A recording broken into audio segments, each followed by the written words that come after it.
On today's episode, we are looking at the finances of a 35-year-old lady. She works as a lecturer and stays with her fiancé and his child. She says although her fiancé takes care of most of their expenses, she feels like he's reckless with money and she wants to work on her financial independence so that she can be protected in case the relationship does not work out. If you're new here, hi, welcome. My name is Itumeleng. I'm a qualified management accountant. And on this channel, I help ordinary people like you learn how to start saving money, get out of debt, invest, and ultimately build wealth. If that is something you're interested in, please do subscribe and become a part of our growing, rich family. Now let us get into the finances of our sister. Her monthly net salary as a lecturer is 43,000 rands. That is a stunning amount of money. And she says what she's trying to achieve with her finances is to get some sort of financial independence because she stays with her partner and his kid. They are engaged to be married really soon. But she feels like he's really reckless with money and she wants to just get started on her own savings so that she can feel protected in case the relationship does not work out. And another thing that she mentioned is that her partner is self-employed. So she says she also wants to be protected because self-employment can be unpredictable. So if he's unable to work and provide and pay for all the things that he's currently paying, she says she wants to be able to take care of herself. Now let us look at her savings and investments as well as debt balances. Savings 000. Okay, that is strange. She makes 43,000 rands. She says her partner pays for most of their bills. Then where does the rest of the money go? She said, no, ma'am, a lot of the money goes towards my car. And then the rest I use for holidays and just a good time. Because, my partner pays for a lot of our expenses. I barely pay for anything in the house. You barely pay for anything in the house, and then the rest of the money is for traveling, having a nice time, and buying whatever you want. Okay, but we are saying now we want to have some sort of savings because, she keeps talking about if the relationship does not work out, which, we'll get into. Let's look at her debt balances. Car, 1,422,000. It also has a balloon payment of 310,000. In total, her debt is 1,732,000. This is a BMW X1. Okay, why such a big car, such a big debt, also with a balloon payment on top of that? What is the story with the car? Why did you get such an expensive car? She said, no, I was not really looking for an expensive car. It's not like I just went out and I said, I want a BMW. What happened is I went to a dealership and I asked for an automatic car, and the guy at the dealership said BMW is a good brand and it has an automatic car. And that's how I ended up with the 1.7 million debt. What? And then you took the balloon payment option. She said, yes, they just gave me the balloon option. I think it's a BMW thing. I don't think it's a BMW thing. I think it's a you thing. They knew that if they show you the whole thing without the balloon, then you might wake up. You might wake up. Even before the balloon, you should have woken up because this is a big amount of debt. What is the plan with this big BMW? What are you going to do about it? Because we are saying we want to work towards some sort of financial freedom, financial independence, as she puts it. She said, no, I already inquired about selling the car, but that would result in a shortfall of 300,000 rands. And for that reason, you can see I cannot be able to sell the car. No, if you really want to sell the car, you can sell it and take the shortfall and live with it. For example, if the shortfall is 300,000 rands and then you replace this car with a car that costs 600,000 rands, for example, then you end up owing 900,000 rands. That is half what you're paying for this BMW. Then it could work, don't you think? She said, yeah, another thing, honestly, I don't want to sell the BMW. I am fine. My partner takes care of most of our expenses. So I'm able to pay for the BMW. And they said it's a good brand. So it's going to last me many years. Even if it takes me 10 years paying for it on top of the balloon, I'm fine with it. I don't want to sell it. This is my forever car. Okay. Monthly expenses, car payment is 16,660 rands. Car insurance, 4,950 rands.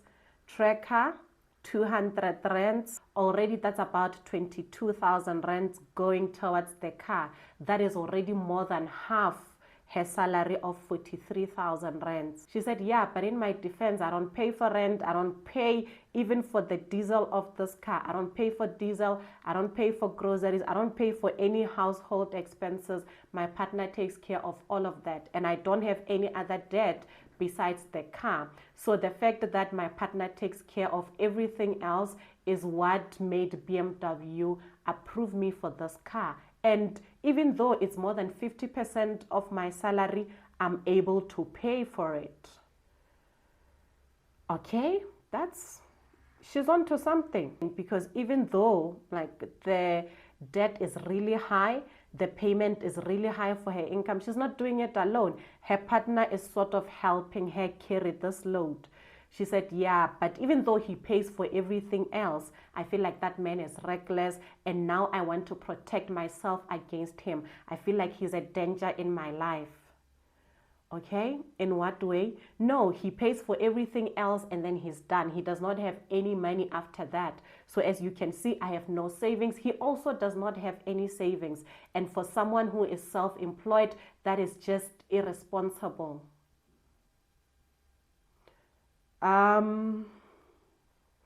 Have you ever thought about the fact that maybe this man runs out of money because he has to pay for your accommodation, pay for your petrol, pay for every other expense while you pay for the BMW? She said, yeah, maybe I'm selfish, because even with this car, even though I told you that he's the reason I was able to be approved because he takes care of my expenses, I don't want him to drive this car. I get really mad when he drives it. And maybe that is really selfish of me. Saying I think I'm selfish must be the understatement of the year. Because you admit you wouldn't have been able to qualify or to be approved for this car if he was not taking care of all your expenses. So it's okay for him to pay for the house you live in, pay for your groceries, but when he touches your X1, BMW X1, once in a while, you hate that. You're saying, no, I don't want him anywhere near my car. What kind of a Delulu land do you live in? And also expecting him to pay for all expenses and still be able to save for you, save money for himself, and even say, no, he's reckless. Does he not know that as a self-employed person, he needs to make provision for when things are not going well with the business? He's unable to do that because he's taking care of all your expenses. And instead of you making that provision for the both of you, which now she says she just wants to save money for herself so that she can be protected. What we should actually be working on here is, what are you going to do to make sure that while he covers everything else, you cover those emergencies? Build an emergency fund for you and him. Build TFSAs for the both of you. You guys are about to get married. You have that big engagement ring on your finger because you've agreed you want to be partners with this person. So he's paying for other expenses, and what do? You go and you get a big BMW, a very expensive BMW at that, and then he is the reckless one. You need to wake up. You need to wake up. And this thing of you saying he is reckless because he's unable to save, if you want a man that will be able to pay for all your stuff and still have a lot of money lying around to invest so that you can think, oh, he's responsible and stuff, I think the man you're looking for is there at Matlanka Commission. Yeah, you want long money, you.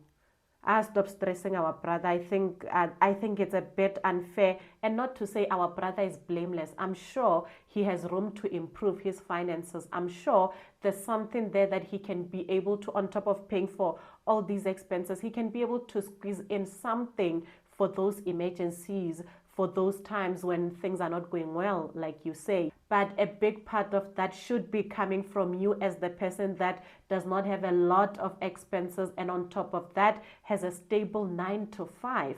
Then after you build that, after you show that example of, oh, look, I'm saving, I've started emergency funds, TFSAs for us, but because of the big BMW that we both drive, like, I don't think it's fair for her to say, I don't want him to touch it, but you are there eating our brother's braai pack and no one is saying anything. You don't even know the price of bread, but the BMW is yours alone. Where do you sleep? Don't come here with those stories. Medical aid, 10,600 rands. She says this is medical aid for her, our brother, as well as the child. And she says that our brother reimburses her 5,000 rands every single month because she has them on her medical aid. He pays you back for the medical aid. The same reckless man. Funeral and life cover, 720 rands. Helper, 1,500 rands. Okay, she pays for the helper that comes once a week. That's all she pays for. Prime Video, 79 rands. Disney Plus, 159 rands. Apple TV, 125 rands. Netflix, 230 rands. Showmax, 250 rands. Apple Music, 200 rands. Apple Storage, 70 rands. So many streaming services. She is on every single streaming service. Good thing Showmax is cancelled. Then we can quickly just start with that. But you can tell from her subscriptions that she spends a lot of time just watching fiction, and then she comes with those stories and then just puts unnecessary pressure on our brother. Our brother that is already paying for every single expense she has, well, except that BMW. But you know what?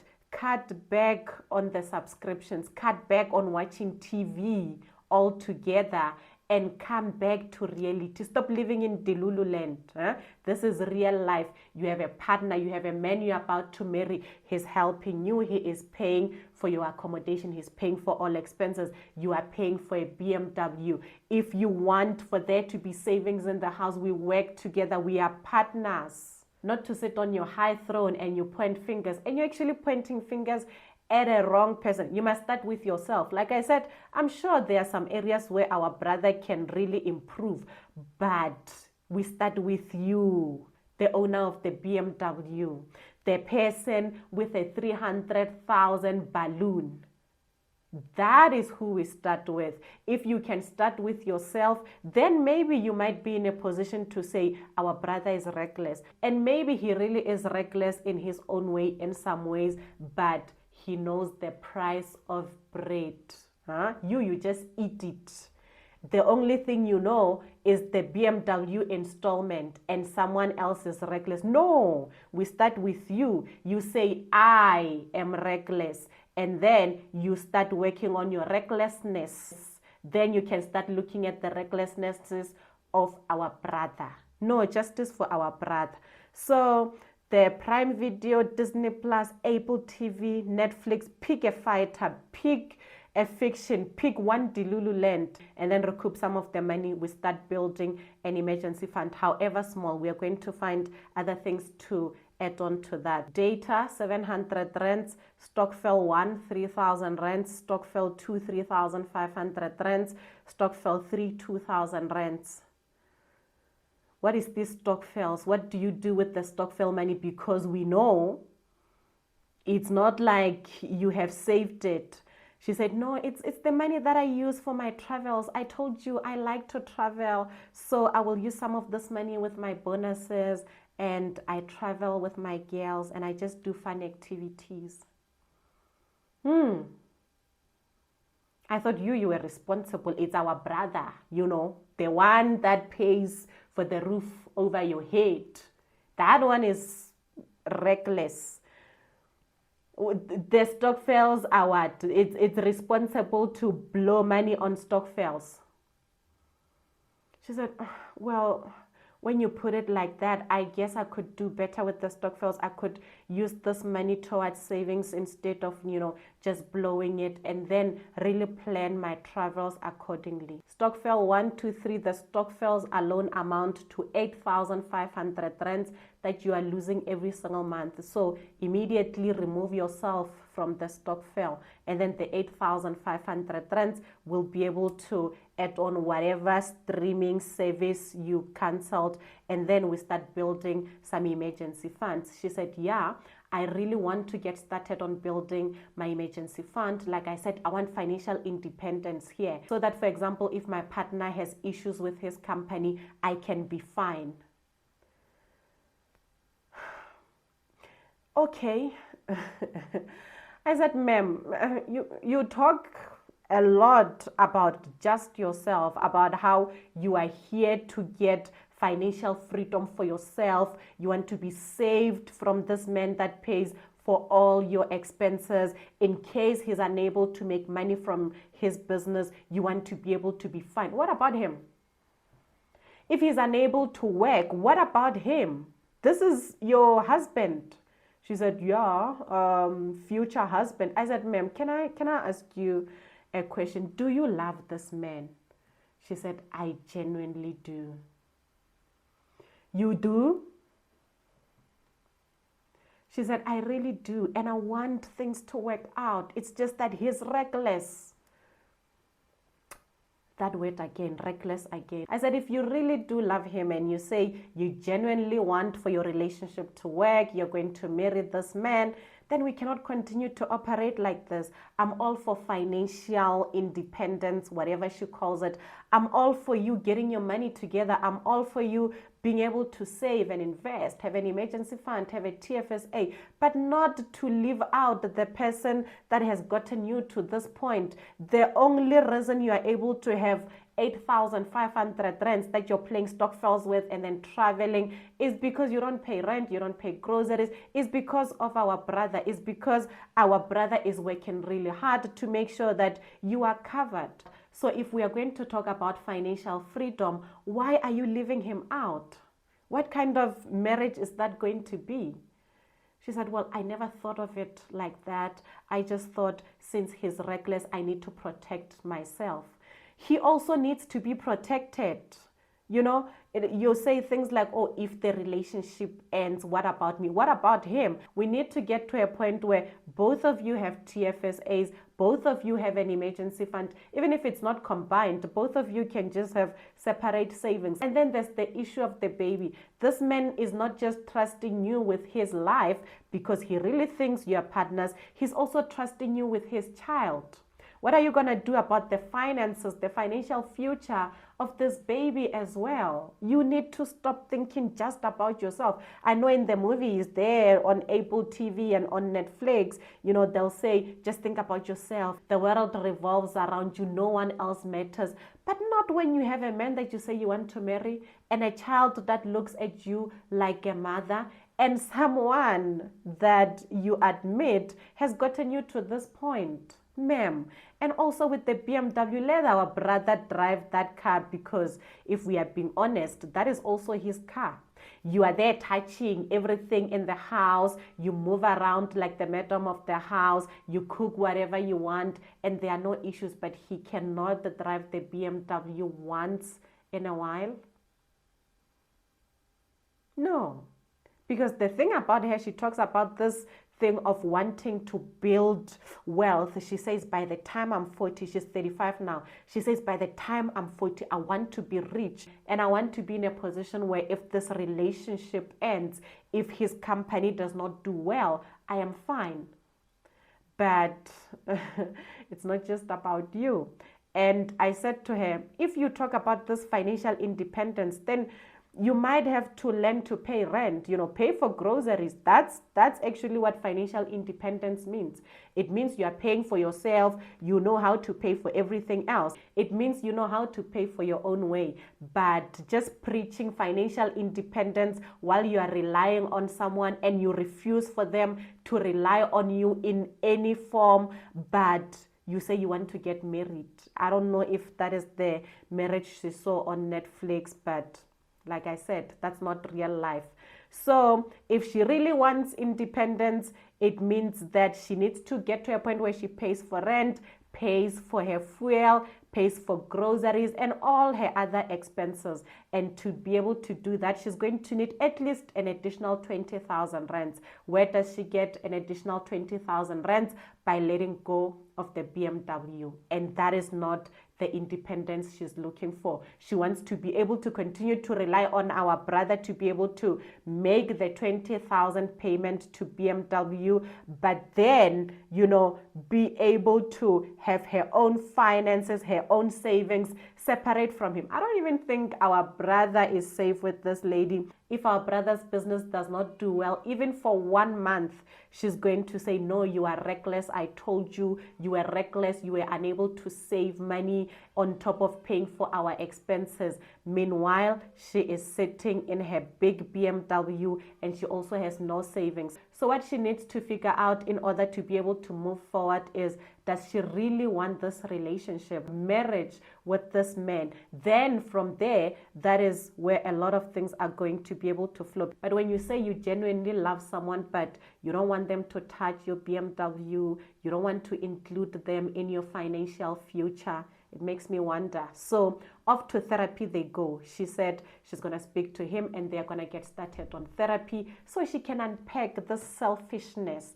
And then they must come together as a couple. And I can really see how reckless is our brother, because for now, as long as he is paying for all these expenses, I think he is not that reckless. The only recklessness I see is the one we are looking at. So maybe when they come back, we can really get the full picture. Please let me know your thoughts in the comments. Do you think our sister should build her own financial buffer separate from her soon-to-be husband? Do you think our brother should be allowed to drive the BMW? Let me know all your thoughts. I hope you found value in this episode. If you did, please give it a like. Subscribe if you haven't already. I will see you guys in the next video. Until then, I hope you have a rich day.